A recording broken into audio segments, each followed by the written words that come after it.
বছর কাজ, কিন্তু নেই স্থায়ীকরণ, নেই পরিচয়পত্র, নেই নির্দিষ্ট বেতনও। এই অভিযোগেই আজ উত্তাল বাঁকুড়া। অনেক অনেক আছে যাদের স্বামীগুলো টাকা দিতে চায় না, এইটাই বলে তোমরা আইটিসিআরপির কাজ করছো, তোমাদের টাকা কই?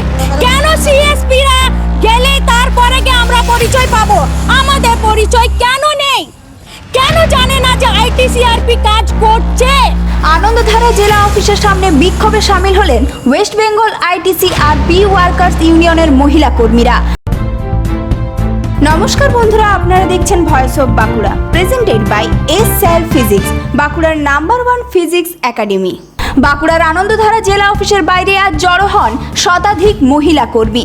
তাদের দাবি 2023 সালের ডেটা এন্ট্রির কাজের জন্য তাদের নিয়োগ করা হলেও আজ পর্যন্ত তাদের কোনো সরকারি পরিচয়পত্র বা আইডেন্টিটি কার্ড দেওয়া হয়নি। অভিযোগ, বাড়ি বাড়ি গিয়ে তথ্য সংগ্রহ ও ডেটা এন্ট্রির মতো গুরুত্বপূর্ণ কাজ করতে হলেও পরিচয়পত্র না থাকায় সাধারণ মানুষের নানা প্রশ্নের মুখে পড়তে হয়।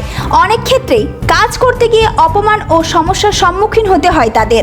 কর্মীদের আরও অভিযোগ, তারা লো কস্ট মোবাইলের মাধ্যমে ডেটা এন্ট্রির কাজ করেন। প্রতি মাসে নিজেদের পকেট থেকে 200 থেকে 300 টাকা খরচ করে মোবাইল রিচার্জ করতে হয়। সংসারের সমস্ত কাজ সামলে এই দায়িত্ব পালন করলেও তার যথাযথ পারিশ্রমিক পান না বলেই দাবি তাদের।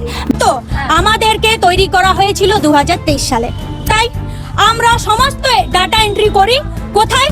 লো কস্ট মাধ্যমে। আমরা আনন্দধারা থেকে টাকা পয়সা পাই, কিন্তু আমরা 3 বছরে কে কত টাকা পেয়েছি আমরা জানি না। কেউ 2000, কেউ 4000, কেউ 8000, তো কেউ 10000, তার থেকে বেশি আর কেউ পায়নি। অনেকে বিল পড়ে আছে যেটা এখনো আমরা পাইনি। আমরা প্রত্যেক মাসে 200-300 টাকার যে রিচার্জ, ওইটা আমাদেরকে করতে হয়। আমাদের ওইদিকে থেকে চাপ আসে যে আজকে ডাটা এন্ট্রি করতে হবে, মানে আমাদের সমস্ত ঘরে কাজ ফেলে আমাদেরকে ওইটা এন্ট্রি করতে হবে।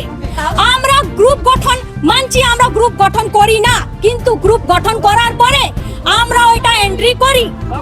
একটা ভুল তথ্য যদি করা হয়, সেই জিনিসটাকে বারবার আমাদেরকে সঠিক করতে হয়, তারপরে আমরা তার টাকাটা পাই। আমাদের গ্রুপ এন্ট্রির মধ্যে যদি একটা ভুল হয়, সেই জিনিসটাকে আবার আমাদেরকে ঠিক করে সেটা পোর্টালে এন্ট্রি করতে হয়, তারপরে ওইটা বিল আমরা পাই। তার আগে আমরা কোনো বিল পাই না। আমরা যাতায়াত যে করি, আমরা নিজের টাকা দিয়ে করি, টাকা দিয়ে যে আমরা লোকের কাছে যাই, সেই দিকেও আমাদের পরিচয় বলে কিছু নেই। আমাদেরকে বলা হয় তোমরা কে, আমরা জানি না। সিএসপি দেরকে জানি, ওই দিদিটাকে ডাকো, তারপরে আমরা সমস্ত তথ্য দেবো। রইল সমস্যা, আমাদের আধারের সঙ্গে ওটিপি যায়, ওটিপির মাধ্যমে অনেক কিছু কাজ হয়, ঠিক আছে।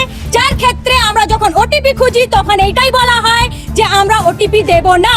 যদি ওটিপি দিই আর টাকাটা যদি যায়, তাহলে আমরা তোমাদেরকেই ধরবো। কেন কেন আমাদেরকে ধরবে?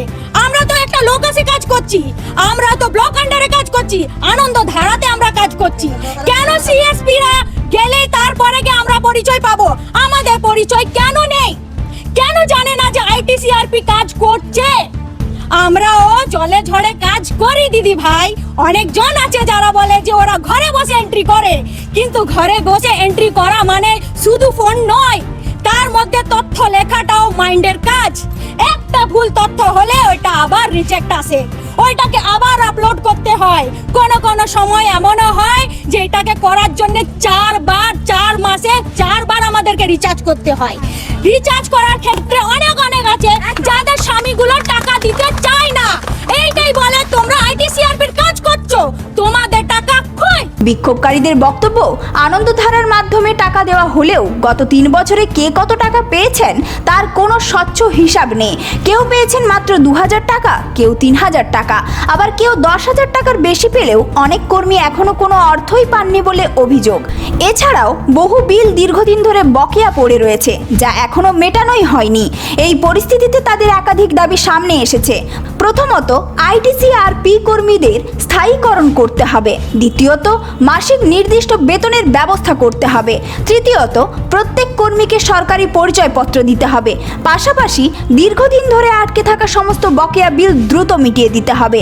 আরও একটি গুরুত্বপূর্ণ দাবি হলো তাদের পারিশ্রমিক যেন সংঘের অ্যাকাউন্টে না গিয়ে সরাসরি প্রত্যেক কর্মীর নিজস্ব ব্যাংক অ্যাকাউন্টে জমা হয়। বিক্ষোভকারীদের হুঁশিয়ারি, দাবি পূরণ না হলে আগামী দিনে আরও বৃহত্তর আন্দোলনের পথে পথে হাঁটবেন তারা। এখন দেখার এই অভিযোগ ও দাবির প্রেক্ষিতে প্রশাসন এবং আনন্দধারা কর্তৃপক্ষ ঠিক কী পদক্ষেপ গ্রহণ করে। এই ধরনের গুরুত্বপূর্ণ খবর সবার আগে পেতে আমাদের চ্যানেলটি সাবস্ক্রাইব করুন আর ভিডিওটি শেয়ার করতে ভুলবেন না। আপনার মতামত কমেন্টে জানান আর লাইক শেয়ার করে ভয়েস অফ বাঁকুড়ার পাশে থাকুন।